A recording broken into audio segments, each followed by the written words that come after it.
O Senhor esteja convosco. Proclamação do Evangelho de Jesus Cristo segundo Lucas.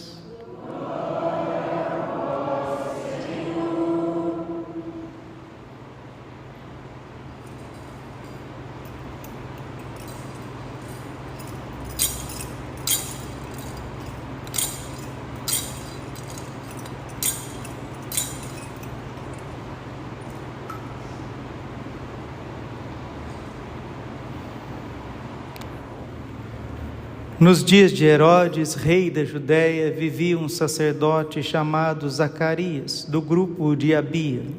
Sua esposa era descendente de Araão e chamava-se Isabel. Ambos eram justos diante de Deus e obedeciam fielmente a todos os mandamentos e ordens do Senhor. Não tinham filhos, porque Isabel era estéril, e os dois já eram de idade avançada. Em certa ocasião, Zacarias estava exercendo as funções sacerdotais no templo, pois era a vez do seu grupo. Conforme o costume dos sacerdotes, ele foi sorteado para entrar no santuário e fazer a oferta do incenso. Toda a assembleia do povo estava do lado de fora rezando, enquanto o incenso estava sendo oferecido. Então apareceu-lhe o anjo do Senhor, de pé à direita do altar do incenso. Ao vê-lo, Zacarias ficou perturbado e o temor apoderou-se dele. Mas o anjo disse: Não tenhas medo, Zacarias, porque Deus ouviu a tua súplica. Tua esposa Isabel vai ter um filho, e tu lhe darás o nome de João. Tu ficarás alegre e feliz, e muita gente se alegrará com o nascimento do menino, porque ele vai ser grande diante do Senhor. Não beberá vinho, nem bebida fermentada, e desde o ventre materno ficará repleto do Espírito Santo. Ele reconduzirá muitos do povo de Israel ao Senhor seu Deus, e há de caminhar à frente deles com o espírito e o poder de Elias, a fim de converter os corações dos pais aos filhos e os rebeldes à sabedoria dos justos, preparando para o Senhor um povo bem disposto. Então Zacarias perguntou ao anjo: Como terei certeza disto? Sou velho e minha mulher é de idade avançada. O anjo respondeu-lhe: Eu sou Gabriel. Estou sempre na presença de Deus e fui enviado para dar-te esta boa notícia. Eis que ficarás mudo e não poderás falar, até o dia em que essas coisas acontecerem, porque tu não acreditastes nas minhas palavras, que hão de se cumprir no tempo certo. O povo estava esperando Zacarias e admirava-se com a sua demora dentro do santuário. Quando saiu, não podia falar-lhes, e compreenderam que ele tinha tido uma visão no santuário. Zacarias falava com sinais e continuava mudo. Depois que terminou os seus dias de serviço no santuário, Zacarias voltou para casa. Algum tempo depois, sua esposa Isabel ficou grávida e escondeu-se durante 5 meses. Ela dizia: Eis o que o Senhor fez por mim nos dias em que Ele se dignou tirar-me da humilhação pública. Palavra da salvação.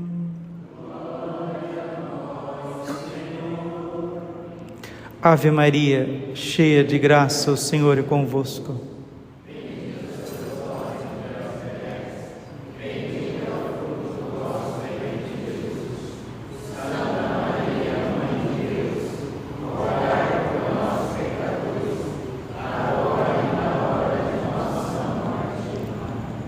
Vinde, Espírito Santo, vinde por meio da poderosa intercessão do Imaculado Coração de Maria, vossa amadíssima esposa.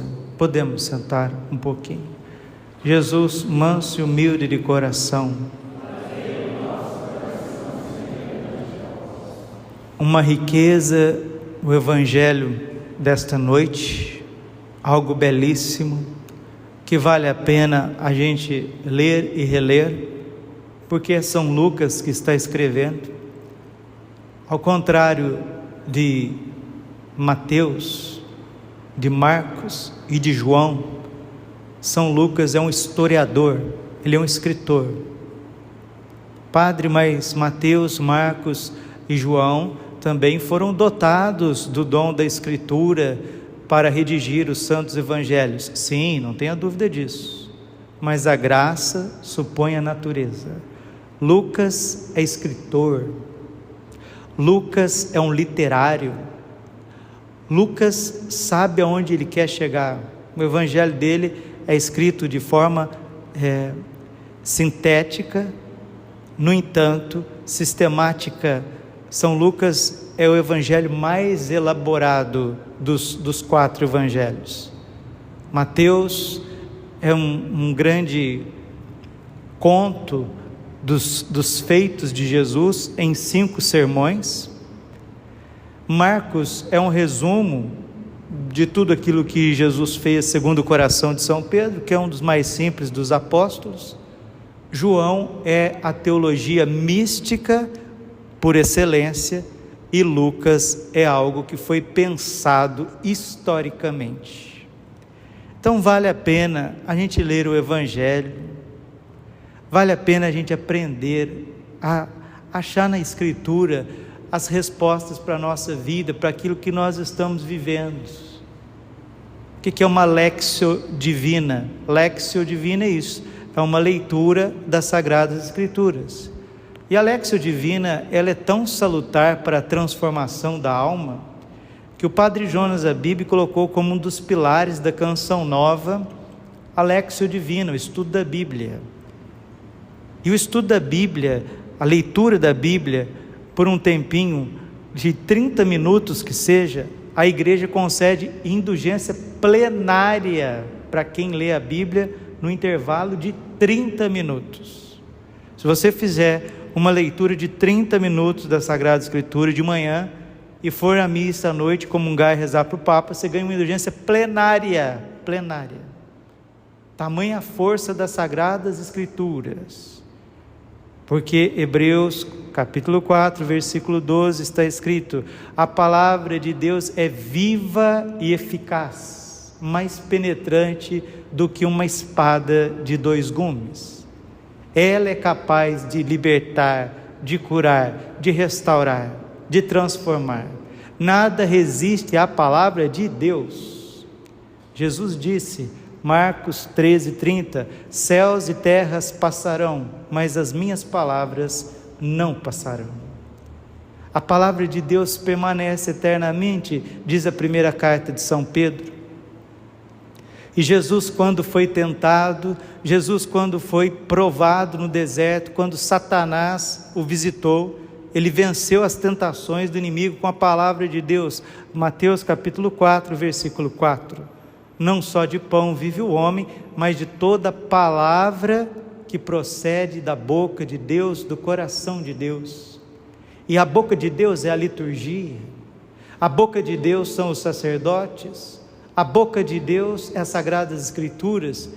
E como diz o livro do Eclesiástico capítulo 6, versículo 34, se gostares de ouvir, colherás a doutrina, se fores obediente, serás instruído.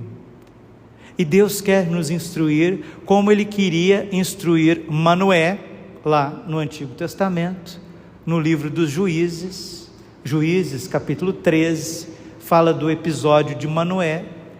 A sua esposa era estéril, e Deus queria conceder a este casal um filho na sua incapacidade, na sua fragilidade. Esse filho é Sansão. Sansão, ele é o símbolo dos 7 dons do Espírito Santo, as 7 franjas de Sansão são os 7 dons do Espírito Santo que estava plenamente naquele homem. Mas você já conhece a história, uma história belíssima, mas dramática, né? O que é capaz de destruir um homem de Deus? A sedução. Quem que destruiu Adão no paraíso? A sedução da mulher, a sua mulher seduziu. Não foi a serpente que seduziu Adão, foi a mulher, foi Eva. Quem que seduziu Sansão para tirar a fortaleza dele? Dalila. Aquele homem que vencia leões, aquele homem que sabia governar, que sabia reger o povo, aquele homem que defendia o povo de tantos inimigos visíveis e invisíveis, se rendeu diante dos seios de Dalila, a fraqueza do ser humano. Então, meus irmãos, temos que vigiar muito na área da castidade, porque tudo que destrói a obra de Deus é a desobediência e a impureza. O que acabou com a vida de Sansão foi a impureza, e aqui nós estamos vendo no Santíssimo Evangelho que o que foi destruindo, quase destruiu a bela família de Zacarias e Isabel, foi a desobediência. O Evangelho relata para nós, aqui no versículo 6, Lucas capítulo 1, versículo 6, ambos, tanto Zacarias como Isabel, ambos eram justos diante de Deus e obedeciam fielmente a todos os mandamentos e ordens do Senhor. Deixa eu tentar explicar uma coisa para vocês. Uma coisa é o ceticismo. Padre, o que é ceticismo? É uma corrente filosófica que é pautada por um certo indiferentismo em relação à verdade. A verdade. O cético acha que a verdade absoluta não existe. Do ceticismo vai vir também o agnosticismo, do ceticismo vai vir o ateísmo, porque se você duvida que existe uma verdade absoluta, você não pode opinar sobre o que pode ser ou não pode ser. Então eu me torno um agnóstico. Não, Deus existe, Deus não existe? Não sei, eu não vi, Ele não apareceu aqui na sala de casa, então eu não digo que não é nem sim e nem não. Então a pessoa, o cético, acaba sendo um agnóstico. E o agnosticismo, no fim das contas, ele se transforma em ateísmo. Mas isso está lá do lado de fora. Tanto o ceticismo, o agnosticismo, o ateísmo, está do lado de fora da casa de Deus. Zacarias era sacerdote. Isabel era uma mulher piedosa. Qual que é a diferença, padre, do ceticismo do mundo moderno, do ceticismo da sociedade secular, independente da época, e da dúvida? Qual que é a diferença? A diferença é que aqueles que são céticos, agnósticos e ateus ainda não foram agraciados com o dom da fé ou estão fechados de uma forma ou de outra. Mas a desobediência, a dúvida acontece com aqueles que já foram agraciados com o dom da fé e com as graças de Deus. Padre Pio, um homem austero, de muita fé, um confessor potente, exímio confessor, que não deixava passar um mínimo de pecado. Ele sempre dizia: a dúvida é um insulto a Deus. Toda dúvida é um insulto a Deus, porque a dúvida parte daqueles corações que já conhecem o Senhor. Aqui que está a diferença. Enquanto o ceticismo está lá fora, a dúvida está aqui dentro, e toda dúvida é um insulto ao Senhor, é um insulto, e foi o que infelizmente Zacarias fez, versículo 18, Lucas capítulo 1, versículo 18. Então Zacarias perguntou ao anjo: como terei a certeza disso? Como terei a certeza disso? Meus irmãos, até uma criança está vendo o orgulho no coração desse homem. No teu relacionamento, você e Deus, quem que tem que obedecer é você, não é Deus não. Você não percebe, mas dentro de nós existe uma petulância tão grande, tão escondida, que a gente quer que Deus nos obedeça. Nós queremos, eu já falo isso, palavras só para as pessoas entenderem, né? A gente usa expressões linguísticas para ver se as pessoas entendem. No fundo, o ser humano, entre aspas, põe aspas aqui com todo respeito, nós queremos domesticar Deus. Domesticar. Deus está ao meu serviço e ao meu controle. Isso é um insulto, isso é um pecado, isso é uma maldição.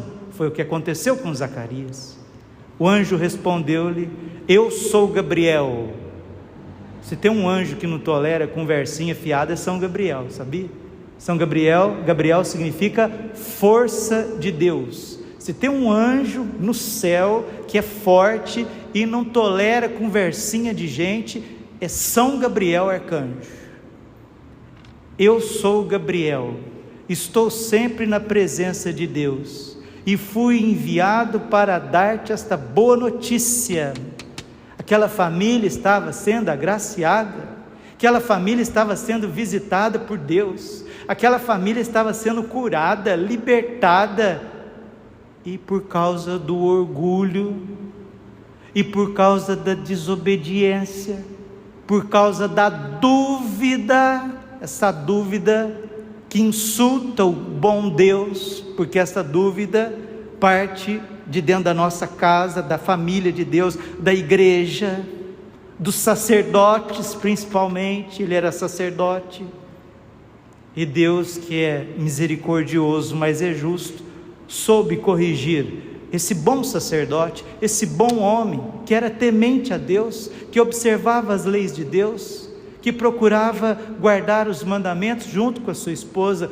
Lembrem-se, meus irmãos, Zacarias e Isabel são os pais do maior profeta de todos os tempos. Depois de Jesus, ninguém foi mais ungido do que João Batista.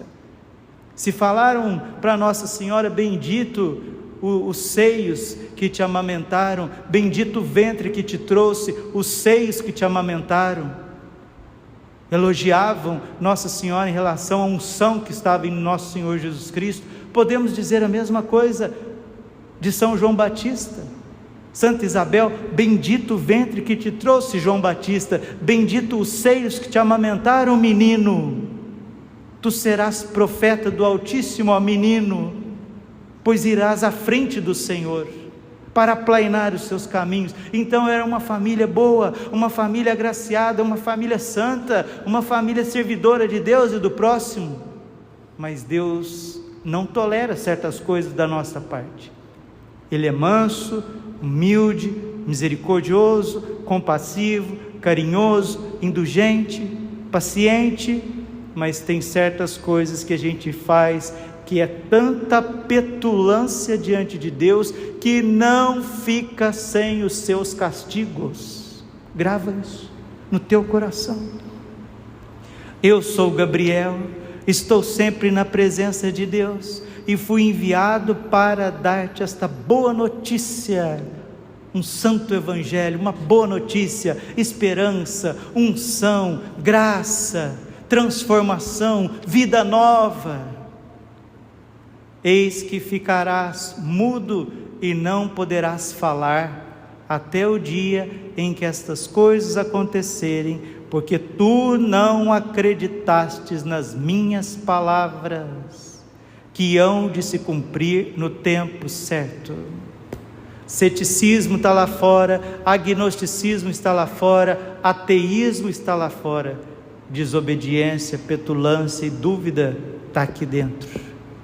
Por isso que a desobediência, meus irmãozinhos, seja minha, seja sua, seja de quem for, mas principalmente a desobediência dos sacerdotes, a desobediência dos religiosos, a desobediência do Papa, a desobediência de um bispo, a desobediência de um pároco, atrai tantas negatividades para a igreja e para a humanidade. Quando o mundo vai mal, é porque os corações dentro da igreja estão duvidando da ação de Deus. Zacarias ficou mudo. Por que que em muitos lugares a gente já não vê mais um anúncio da palavra de forma transformadora por causa do pecado da dúvida, por causa da falta de fé, por causa da desobediência. E a palavra de Deus é clara, Romanos capítulo 10, versículo 17, a salvação vem por ouvir a palavra, e se tivéssemos mais padres obedientes, se tivéssemos bispos, sacerdotes, adoradores, dóceis, que não duvidam do poder da palavra de Deus, o mundo seria outro. Eu não estou falando dos outros, porque eu sou padre. O ouvido mais pertinho da minha boca é o meu. O julgamento mais próximo das minhas ações é da minha vida. Eu vou ter que prestar conta diante de Deus de todas as minhas ações. Então eu não estou aqui depreciando os padres, não estou aqui depreciando a Santa Igreja Católica, que tem uma força invencível, mas estou dizendo que nós precisamos de conversão.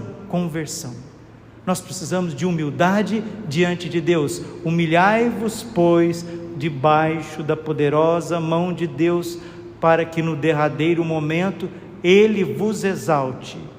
E o que Zacarias fez? Se humilhou na presença de Deus, reconheceu a sua petulância, o seu insulto.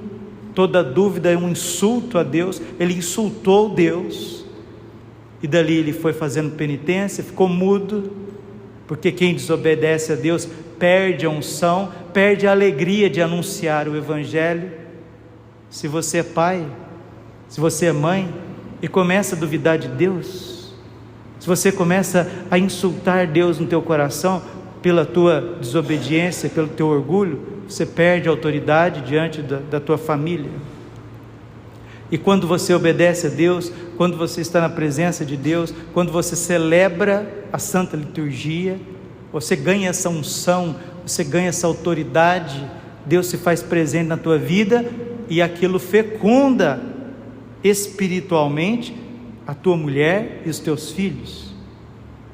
Principalmente a obediência e a docilidade de um pai, porque Zacarias era homem e era pai. Perdeu a unção, perdeu a autoridade, perdeu a palavra, porque duvidou no coração. Tem muita gente doente fisicamente, por causa de desobediência. Enquanto eu estava adorando o Senhor, preparando essa homilia, Deus falava no meu coração: muita gente doente por causa de desobediência. Lembra, e vou terminando, foi por causa da desobediência de Eva que o pecado entrou no mundo. Foi por causa da desobediência de Adão que o pecado entrou no mundo. Foi por causa da desobediência de homens e mulheres à frente de Deus que a divisão entrou na igreja. A desobediência de Lutero redundou no protestantismo. A desobediência dos bispos bizantinos redundou no cisma do Oriente. E se nós agora, no século 21, formos petulantes diante de Deus, formos céticos sendo agraciados, a igreja sofrerá muito, mas o Senhor não abandona os seus pequenos, o Senhor não abandona os seus fiéis. Zacarias recobrou a voz, recobrou a unção, mostrou o seu filho, João Batista. Isabel se alegrou com a visita de Nossa Senhora. Que nesses dias que nos separam do Natal, que seja um dia literalmente de uma cura interior, para que esse mal que está dentro de nós, que impede a gente de ouvir e obedecer, porque a palavra obediência, ela vem do latim ob audire, significa saber ouvir, querer ouvir. Obediência vem de saber ouvir. Se Zacarias soubesse ouvir o arcanjo Gabriel, ele não passaria por esse vexame, por essa vergonha. Foi humilde, fez penitência, fez exame de consciência, viu aonde estava a sua doença e foi curado. A misericórdia de Deus o curou, e o filho dele, São João Batista, foi alegria e foi honra para toda a família e todo Israel. Sejamos fiéis a Deus, sejamos obedientes a Deus, para a gente não passar vexame sendo padre, para a gente não passar vexame sendo ministro do Senhor. Com Deus não se brinca, meus irmãos, com Deus não se brinca. O que é certo, o que é errado. Vamos obedecer. Foi pela obediência que a salvação veio no mundo, a misericórdia veio neste mundo. Deus quer perdoar, Deus quer curar feridas, Deus quer reconciliar corações, Deus quer derramar a sua misericórdia, porque Ele é bom, mas para isso precisa de corações obedientes. A obediência traz a cura, a desobediência traz a doença. Talvez o pior de todos os pecados seja a desobediência, porque é um pecado contra a face de Deus, contra a face de Deus. A desobediência é fruto do orgulho, da prepotência, da arrogância, do rebaixamento de Deus e da exaltação de si mesmo. Por isso que o desobediente dos desobedientes é Satanás. Os hereges são desobedientes, os cismáticos são desobedientes, os apóstatas são desobedientes, porque vão perdendo a graça de Deus. A desobediência tira a graça de Deus, nós ficamos vendidos à nossa miséria, ao nosso nada. Pela desobediência deturpam as Sagradas Escrituras, pela desobediência deturpa a Sagrada Tradição, pela desobediência o Sagrado Magistério pode se tornar modernista, longe de Deus. Isso fere a igreja, e a igreja ferida por membros desobedientes, por membros que duvidam do poder de Deus, a igreja, uma vez ferida, enfraquecida, o mundo vai de mal a pior. Lembra do profeta Zacarias? Zacarias capítulo 13, versículo 7: fere o pastor e as ovelhas serão dispersas. Rezemos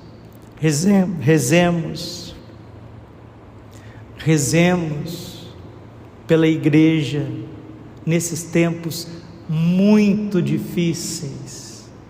Faz tempo que eu já não venho pregando mais sobre provação da igreja, sobre as mensagens de Nossa Senhora. Vocês viram que eu dei um tempo nisso, né? Eu não preciso falar mais nenhum ar. As coisas estão falando por si mesmos. Não seja desobediente, não duvide de Deus, porque existe uma falsa igreja católica, que quer governar a verdadeira igreja católica. Um falso catolicismo disfarçado de igreja, que vai de mal a pior, de erro em erro, de abismo em abismo, porque tudo isso é erigido na dúvida e na desobediência e na falta de fé do bom Deus. Se forem humildes como Zacarias, Deus devolverá a palavra e a unção, senão se assemelharão aos demônios. Que eu e você fique com Deus, fique com a igreja verdadeira, porque quem vai salvar a igreja agora é Deus através de Nossa Senhora, porque as Sagradas Escrituras já foi comprometida com o protestantismo, a Sagrada Tradição já está comprometida com um tradicionalismo estéril que não leva a lugar nenhum. O Sagrado Magistério muitas vezes está comprometido com o modernismo, como disse o Papa São Pio X. Essa Escritura Se as pessoas deturpam a Escritura, é a tradição que salva a Escritura, dá a verdadeira interpretação. Se a tradição da igreja é usurpada por interesses, seja por A ou por B, é o Sagrado Magistério que coloca o caminho correto. E se o Sagrado Magistério for afetado, for tocado no Sagrado Magistério, quem salvará a igreja? Nossa Senhora, o coração imaculado de Maria. Nós não somos protestantes para deturpar a Bíblia, não somos tradicionalistas para deturpar a Sagrada Tradição, não somos modernistas para deturpar o Sagrado Magistério, somos católicos e somos um pequeníssimo resto. Não duvidemos de Deus, não duvidemos das palavras de Deus, e a palavra de Deus foi dirigida à humanidade através, nesses tempos, de Nossa Senhora, e ela disse: por fim o meu coração imaculado triunfará. Não duvide disso, católico, e não se torne protestante. Não duvide disso, católico, e não se torne tradicionalista. Tradicionalista que também fere a igreja e divide a igreja. Não duvide disso, católico, e não se torne modernista, progressista, marxista dentro da igreja. Seja católico. E quando a gente não aguentar mais, Deus virá em nosso socorro. Glória ao Pai, e ao Filho e ao Espírito Santo, como era no princípio, agora e sempre, por todos os séculos dos séculos. Amém. Coração imaculado de Maria, confiança, saúde e vitória.